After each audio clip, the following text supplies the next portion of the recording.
Okay, so we're working our way through the 48 ways, which is the sixth mission of the sixth parak of Pirkei Avos. If you're using the Art Scroll Siddur, it's on page 582. And we're working on the 10th of the 48 ways. So these three go together. We've been doing these in sets.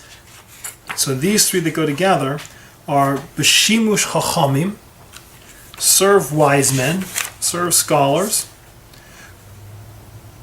B'dikdu Chaverim, be exacting with your friends, work it through with your companions, and B'pilpul HaTalmidim, use the dialectic method, debate, argue with your students. Right? So you have three relationships, right? And so now we're going to get to kind of practical learning.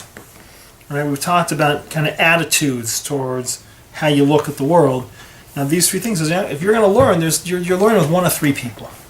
Right? There's three communities, three groups in the learning process. Right? There's my teachers, there's my chaverim, my fellow students and my companions, right? My cohort, and there's my talmidim, there's my students. So what should your relationship be with chachamim, with your teachers? So it's an interesting. It says b'shimush, serve them. Serve the wise man. Serve wise men. So you would think if I went to a normal person, a regular person, and said, "What's your interaction with scholars should be," and you would say, "Listen to them, right? Ask them questions. Learn from them. I mean, it's like right. Sign up for their course, right?" It's an interesting thing.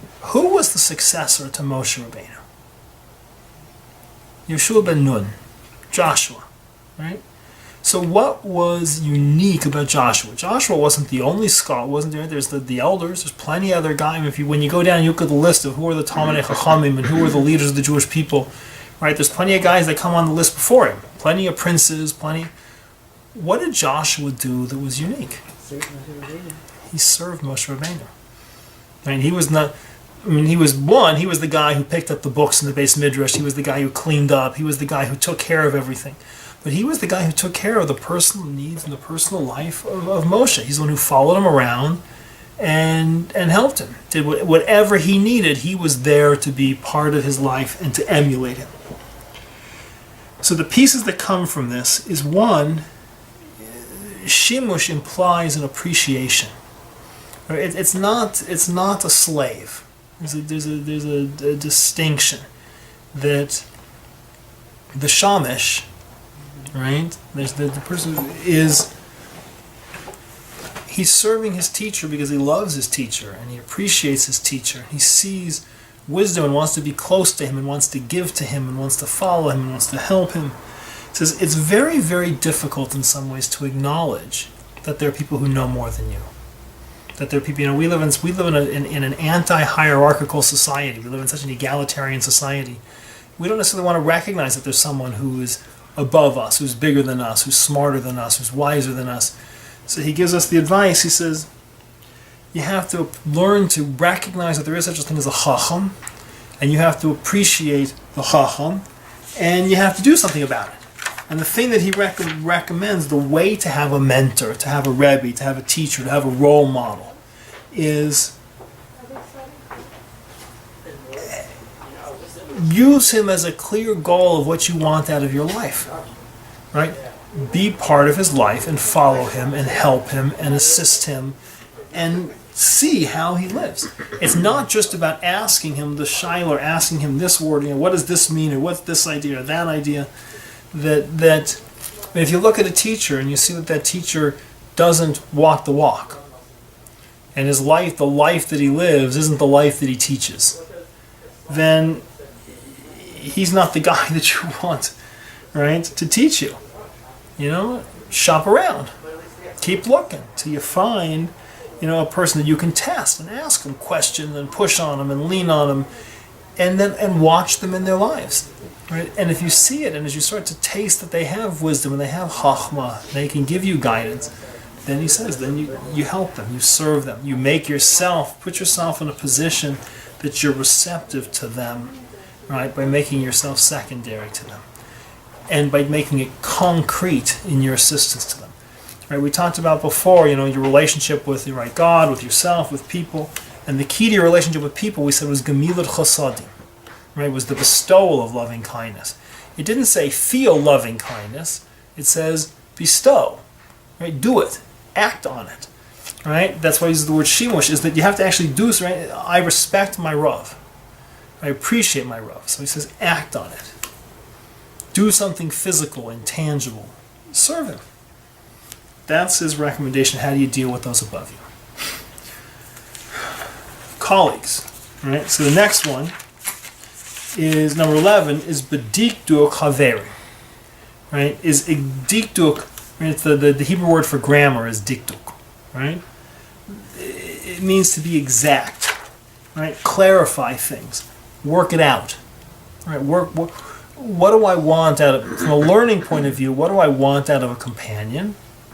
Right? I want a person who's going to help me work through the ideas exactly. A person who's going to hold my feet to the fire and not let me get away with nonsense. Right?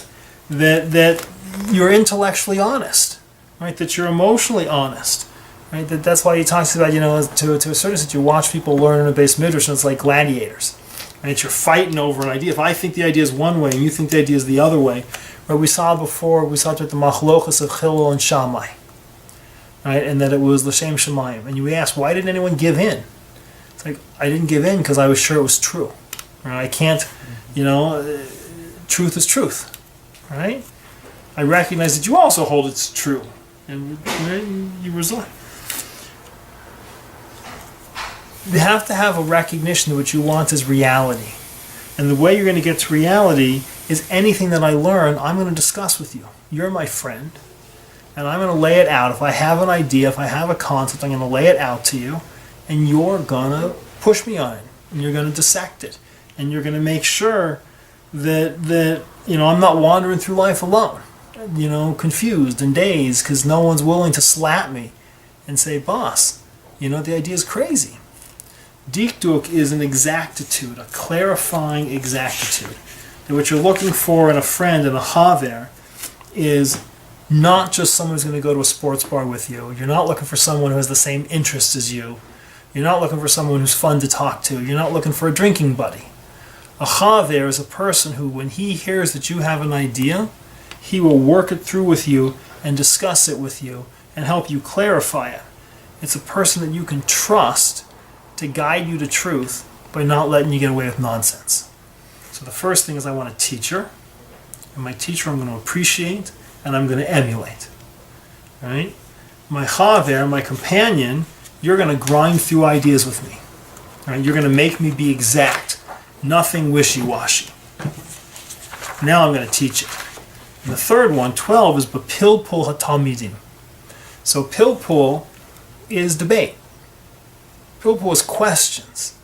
Right? We do not, when we talked about the first mission, Pirkei Avos says, Hamidu Talmidim Harbe, stand up many students. Right? The word it uses is amed, is to stand up. That we're not looking for gurus. We do not want, our model is not, I say it and you're stuck listening to it and you have to say, sir, yes, sir.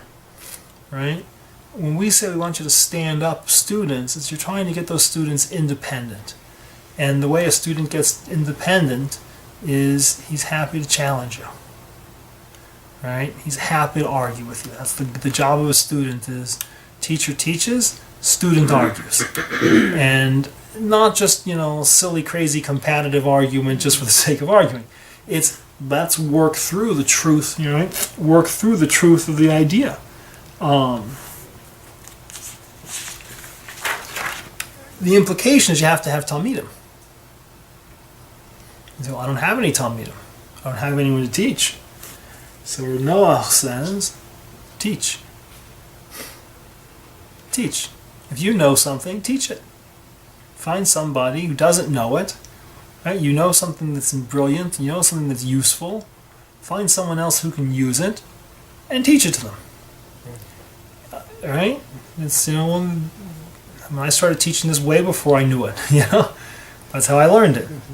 And I knew a little bit, and you have to ask the question. In each mission, you did your best to learn it, But you'd start to teach it, and someone would challenge you, and they'd point out inconsistency after inconsistency. It's like, all right, I need to learn it deeper, right? If you learn to teach, you actually learn it, because your students will question you, right? That's what you want, right? It says, a person who's hard, right? A pakodan can't teach.